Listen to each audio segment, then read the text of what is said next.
Hi there, hello. My name is Elisa Peavy, and I have a story, a personal story of our family that I would love to share with you today. It involves my oldest daughter, Taylor, who just turned 18 mere a few days ago. And this involves really a period of about 4 years that was very difficult um, and scary. And I thought that I was going to lose my child, either physically because she would leave home and never come back, or I would lose her because she would have taken her own life. Um, those were my two fears, really, for about 4 years. Biggest fear, of course, in the last couple of years, up until about a year ago. And at that point, everything changed. But I felt very impressed that I need to now share this story. This last year, I've, other than close friends and family, I've really kept it close to my heart. We've kept it close, as in privacy. But I feel that there are people out there that need to hear this. And I hope one day that Taylor will share her side and her experience and her perspective of this story as well, because it truly has, it's been life-changing for our family. So we'll start.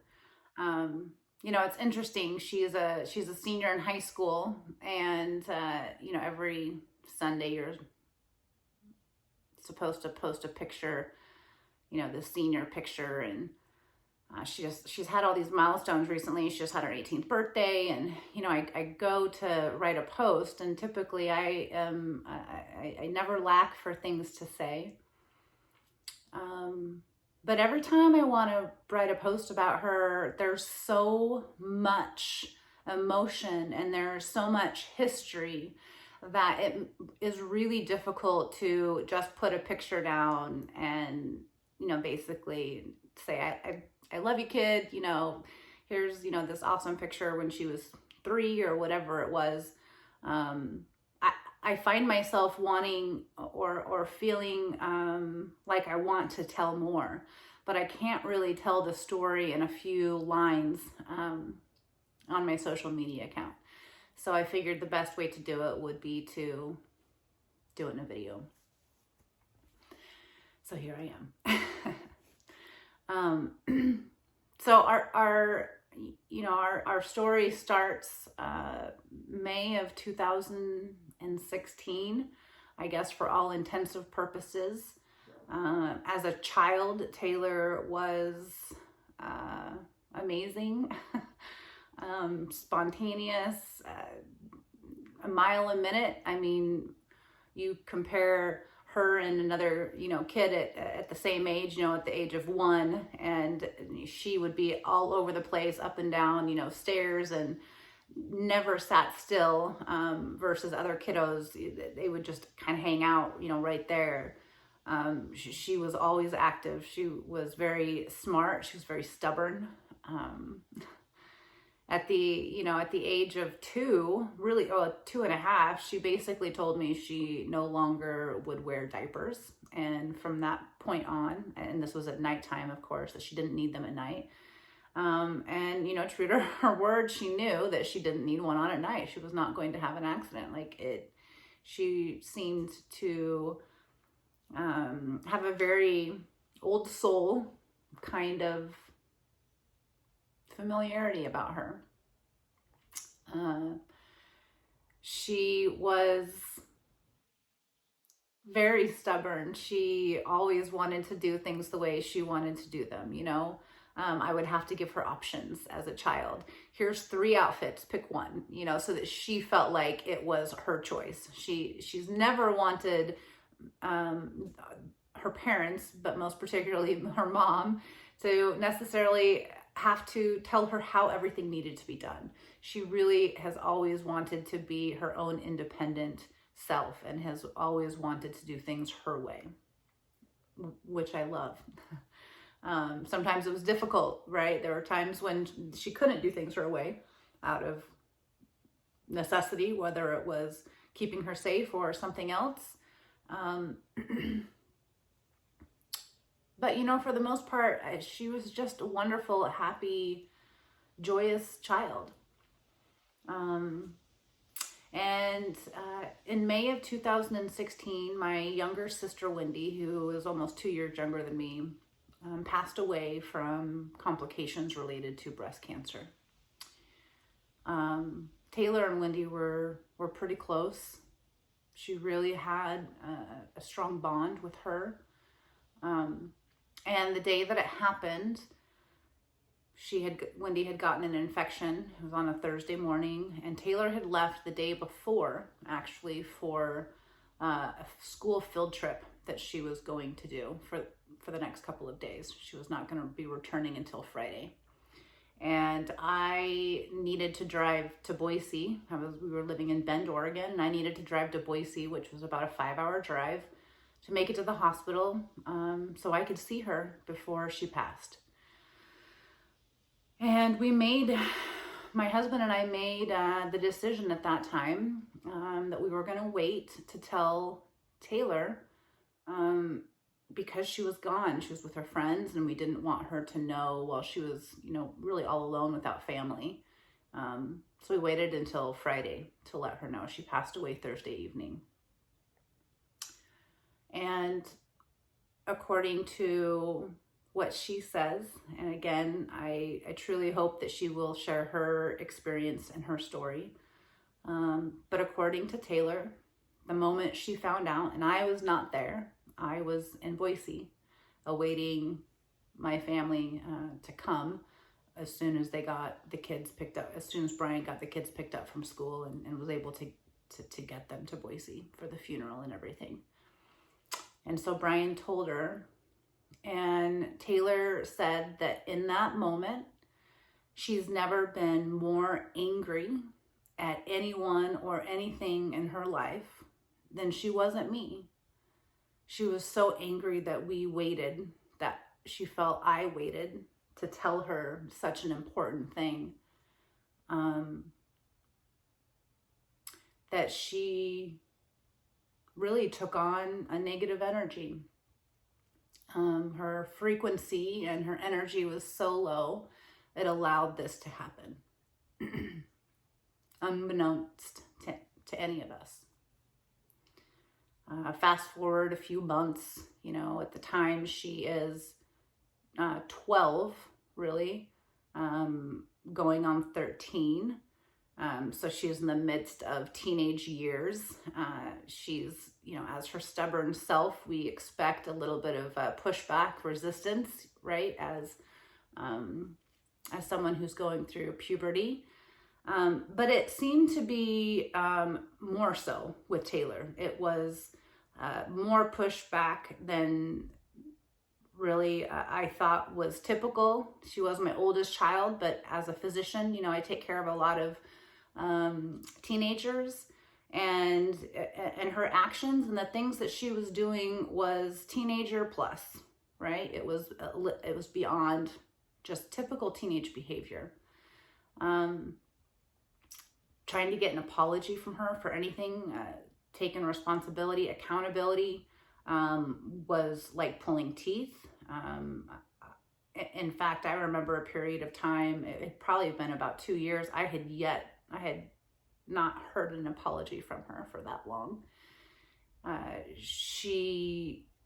We would have arguments or we would have discussions, and the conversation really wouldn't have any resolution because there was no accountability. And, you know, the first year after Wendy's, you know, passing, of course, Immediately after I went right back to work. I didn't give myself an opportunity to grieve, really, because I didn't have the time or the ability. I had to work, right? I had to provide financially for my family. And I think that was also really difficult. I didn't even realize, that my children, Taylor especially, needed more. She needed more than what I was offering in terms of helping with that grieving, because she was grieving as well. So as we really continued to progress, the behaviors and the things that Taylor would do, the things she would say, it really would just get worse and worse. For a period of time, I even watched how over just a few months, the comments and the things that she would say, particularly to her sisters, usually Bella, they were so cutting and so low belt and went right to the core. It's like she could almost sense where, the weakest vulnerability was, and she'd go straight for it. And she started doing that with me as well. So every time we'd get into a fight, it would be a low ball fight. It would be just very painful, the things that she would say, and without taking any accountability. Every holiday, every family event or get together, it was always ruined, inevitably. Always. We could not hang out as a family and just have a good time. There was always a reason why she would be upset. Everything sucked. I sucked. You name it. Blow up fights, just leaving low blows over and over. You name it. It just continued. I remember saying to one of my girlfriends, I'd gone out to dinner with her, and she has 3 girls, like I do. And, I remember saying to her, I'm like, I feel like I'm dealing with a narcissist. And, of course, she looks at me and she's like, oh my gosh, what are you talking about? All teenage girls are narcissists. And in my mind, I'm like, but you don't quite understand to the depths that it would go. She would manipulate. She would lie. She would say one thing to my husband, say another thing to me. If her and I had a fight, she would take what was said out of context and go to him, or she would get him to say something and bring it back and twist and manipulate it as much as she possibly could. She lied probably 90% of the time. And I'm not joking when I say that. I really, I remember almost every time she would say something, I would just be like, okay, I can't believe that. I can't believe that. It was really tough. It was really, really tough. I remember going with her, just the two of us. We went to LA for a modeling thing that she had won. And almost the entire time, there was barely any communication. I couldn't do anything right. She was mad at me about everything. So I was trying to overcompensate. She took advantage. This was really a very common theme in how things would go. I would try to hold my ground and, be firm. But when your child's not giving anything back in terms of that accountability, you're just continually, there's no resolution over and over and over again. It just keeps piling, right? Piling up. And that's how it was.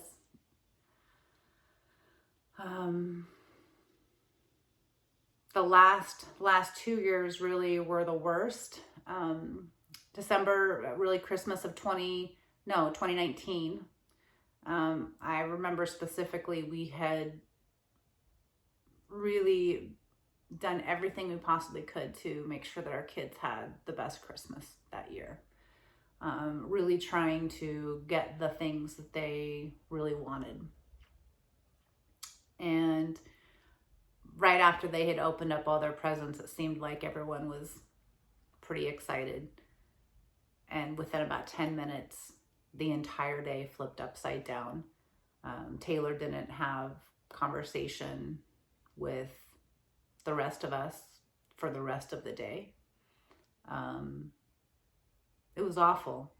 It truly was awful. There was tension all the time. We would go days without speaking.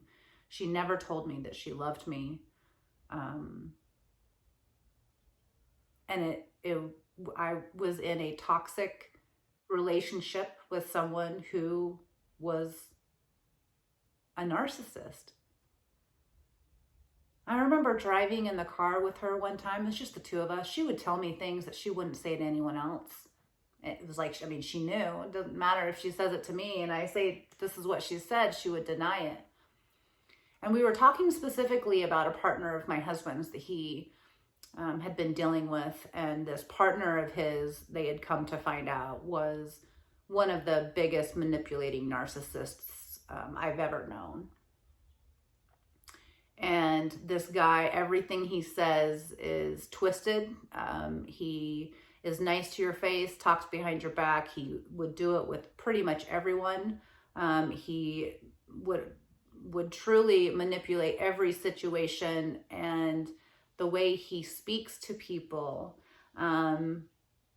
he gets them to start to believe that the things he's telling them are true. You know, I watched how he would tell his girlfriend that she was the worst thing ever, that he would kill her. I heard him actually yell that at her, dig a grave for her, that he has a grave for her, that she is a piece of crap, that she is the worst thing that could, you know, ever walk the planet, that sort of thing. You know, just constant beratement over and over and over and over again. And lies, and the lies just start piling, and he'd be caught in his lies, of course, but then he'd lie again, and then he'd use manipulation and tactics in order to cover it. I mean, he was a classic narcissist, is a classic narcissist. And I'm in the car, and, you know, she's asking questions, and all of a sudden she says, well, I'm a lot like him. She just says that out loud, and I don't say anything. I'm driving. I'm just like, oh my gosh, I don't even know how to respond to that. My child has literally just admitted to me that her actions and behaviors are the exact same actions and behaviors of someone who is truly not a nice person. And she was admitting it to me. The last year, which would be 2021, this last year, we spent most of our time in Florida. And, you know, initially we were not planning on bringing her because I really did not know how we would have a family adventure with my daughter, who really, from my perspective and what I felt, hated me. Didn't have any ounce of respect for anything that I did or tried to promote or what I stood for, and had no respect for anything I tried to do for her or anyone else in the family. And it was so toxic. The behavior was so toxic. I mean, she would talk to her friends about me. She would talk to her teachers about me. And I'm certain other people as well. But it was just so toxic that I was constantly in this environment around someone who I could truly feel their hate spewing towards me every day. And as a parent, you know, punishments, they didn't work. My husband and I would try to punish her. We would take her phone away. We would try to ground her. But the thing is she would just go do what she wanted, and she wouldn't listen. Even if we told her, you can't do that, she'd be like, whatever, I'm out. right? She would take it to the point, the only way to stop her would have been if we had gotten into an altercation. And that was certainly what we were trying not to do. My mom at one point told me, you need to start recording everything because I'm worried that she is going to lie, which she would. She most definitely, she said, you know, she didn't said she was going to lie, but she would take something and she would make it way bigger or make it something that it wasn't. And I was actually worried that she was maybe going to turn me or my husband or both of us in for things that hadn't happened, but that she was wanting people to believe that had.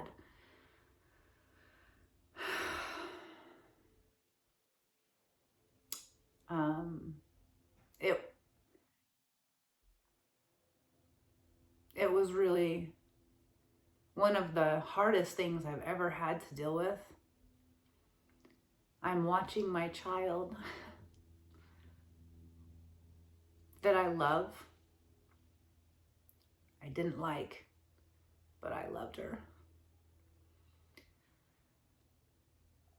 And I mean, I had to go through a spiritual release. I had to let her go because I came to a point where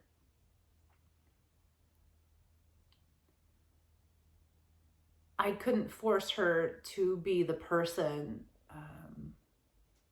I wanted her to be, or the person that I knew that she could be, the person she had the potential to be. And she didn't want to hear anything from me, and she certainly didn't want to take anything from me or get anything from me or just have me be her mom.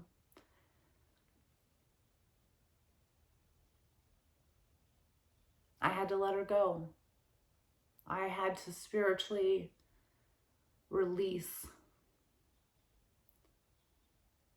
and let her go, because I really didn't think that we would have any sort of a relationship the moment she moved out of my house. The moment she turned 18, I figured she would be booking it.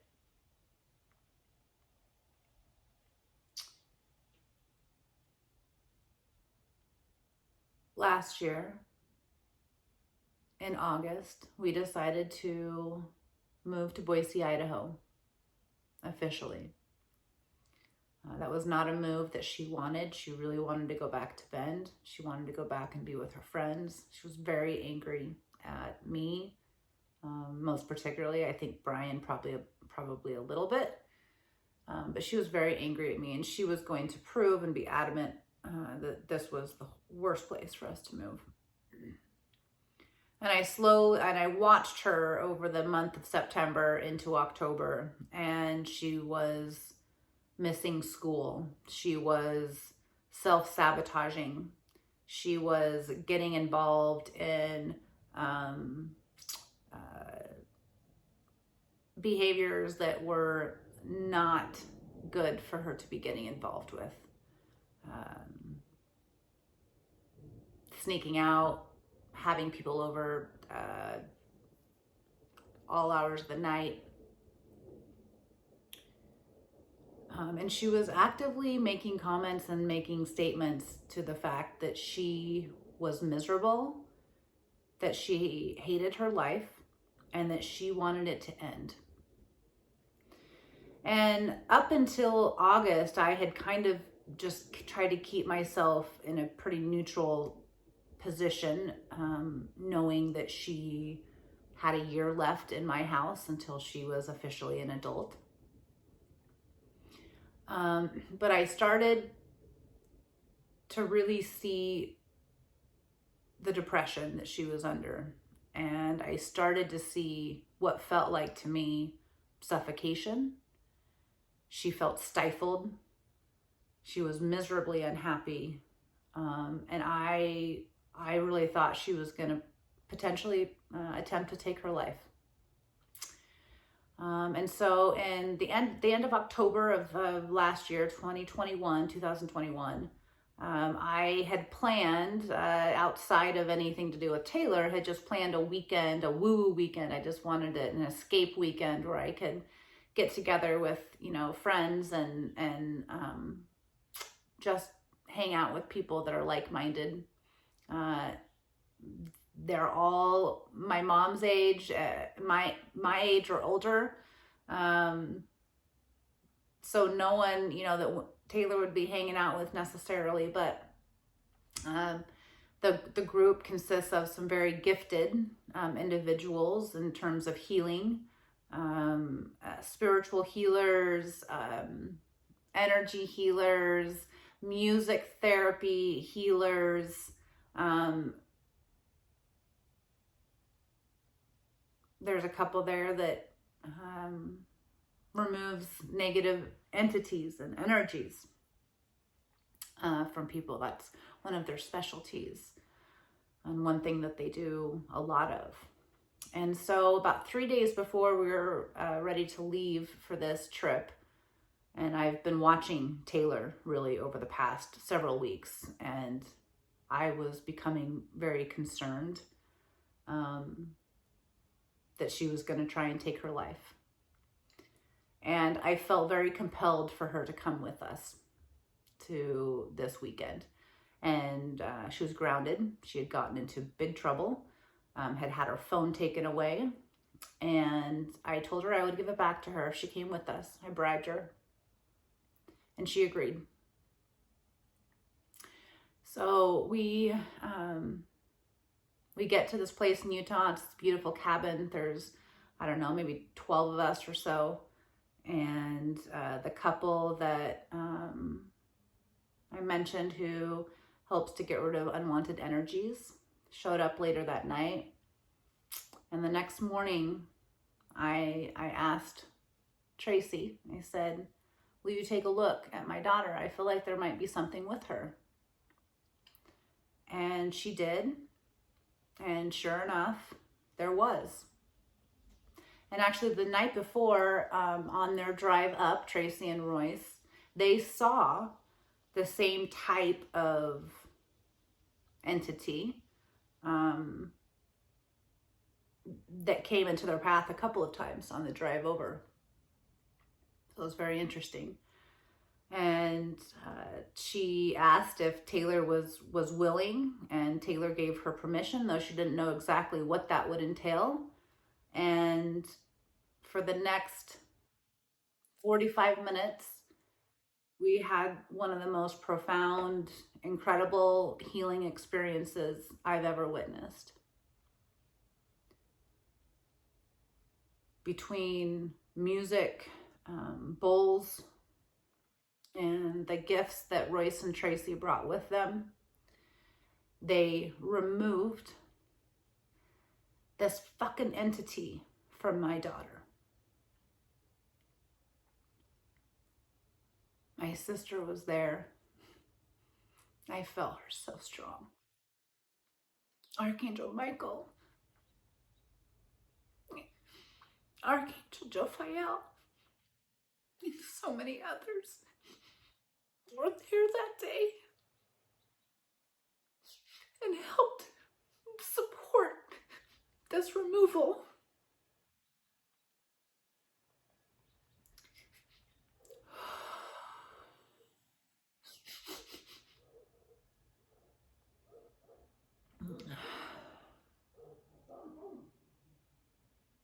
I didn't know that if it was going to be, if it was going to take.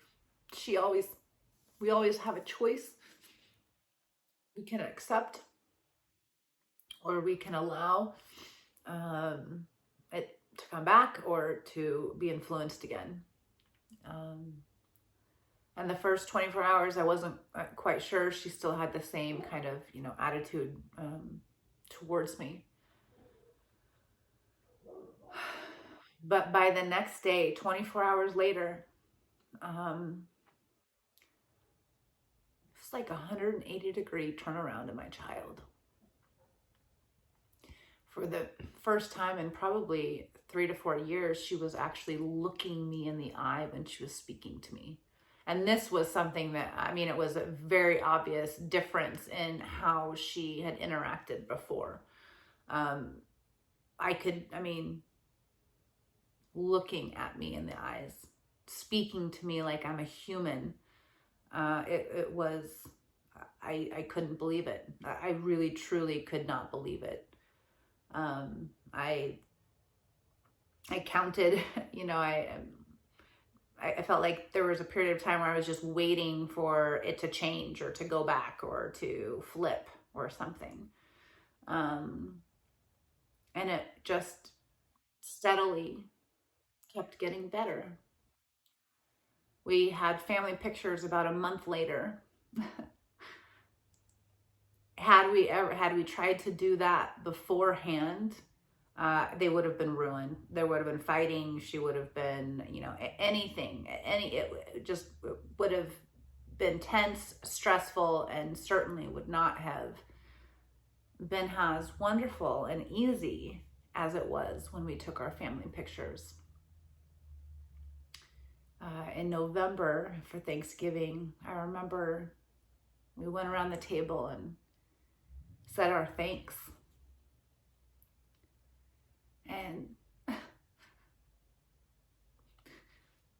she looked at me and she thanked me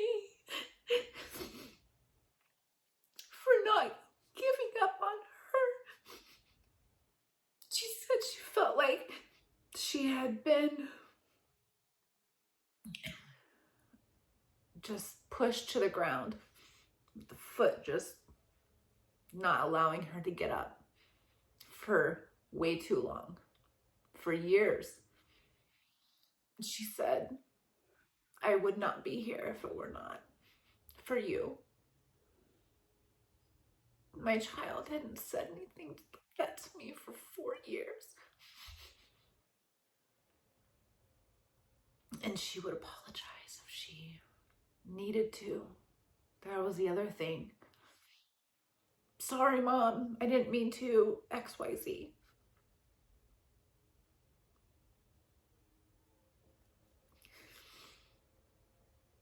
For 4 years, I'd hardly gotten an apology from my child. And now she was taking onus and responsibility for mistakes or an oversight or whatever. And more than that, she started telling me that she loved me again.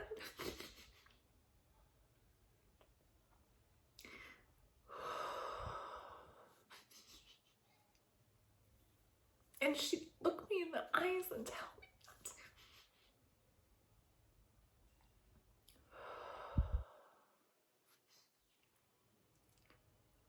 To say I had a drastic 180-degree change in my child is an understatement. Had I taken her to be seen by a psychiatrist, had I allowed the medical community to put a diagnosis on her when she saw therapy, if I allowed the counselor to put a diagnosis on her, they would have diagnosed her with oppositional defiant disorder. To a T. To a T. The only way to get anywhere she would have taken it to altercation every time if she'd been allowed to. And she wouldn't have hesitated to say or turn us in or say things that were inaccurate or wrong if she felt it would benefit her. And that's completely changed. That child is not here today. In a matter of 24 hours, those behaviors are completely gone. And I am going to tell you that there are a lot of people out there that what they're dealing with is not necessarily mental health and needs and or requires a prescription. It might be that that person has an energy or an entity that is attached that is wreaking havoc. It can come in the form of depression. It can come in the form of just behavior changes, resistance, insolence, manipulation, narcissism. It can come in the form of anxiety. You're just feeling anxious all the time, and your thoughts suddenly are overpowering and are too much and are overwhelming. And the thoughts are typically negative. You're not good enough. You need to do better. You suck. If only you would have done this, this would have happened. That person doesn't like you. It's obvious they're lying. I truly believe that this thing that she had that had been attached to her was telling her absolutely horrific things about me, most particularly. Others as well, but me most particularly. A couple of times I would have friends who would watch how she'd look at me when I'd turn away, and they would say, "Oh my God, that looked like the devil. She actually looked like she wanted to kill you or for you to just go away." It was massive. The change has been massive.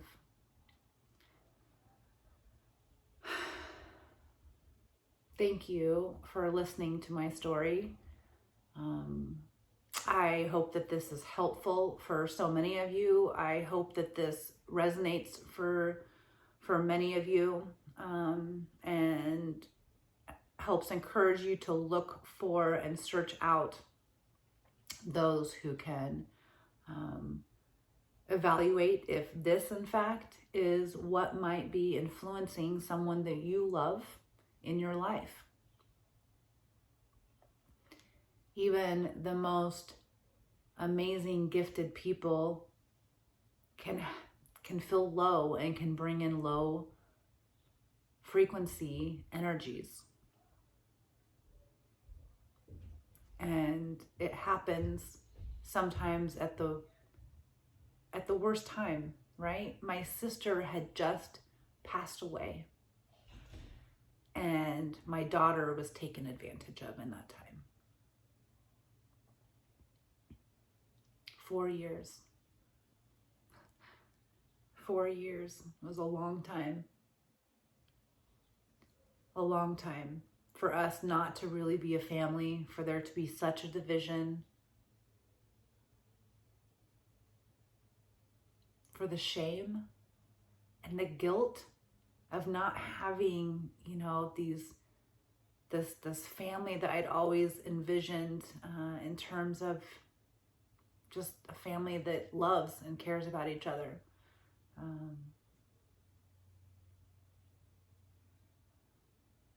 It was probably the hardest 4 years of my life. And I am so incredibly grateful that she's back, that I have my child back.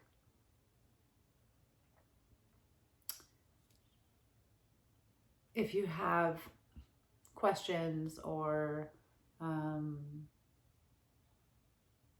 just want to know anything further, definitely comment. I hope that this is helpful. We are in a spiritual war. We're in a spiritual warfare.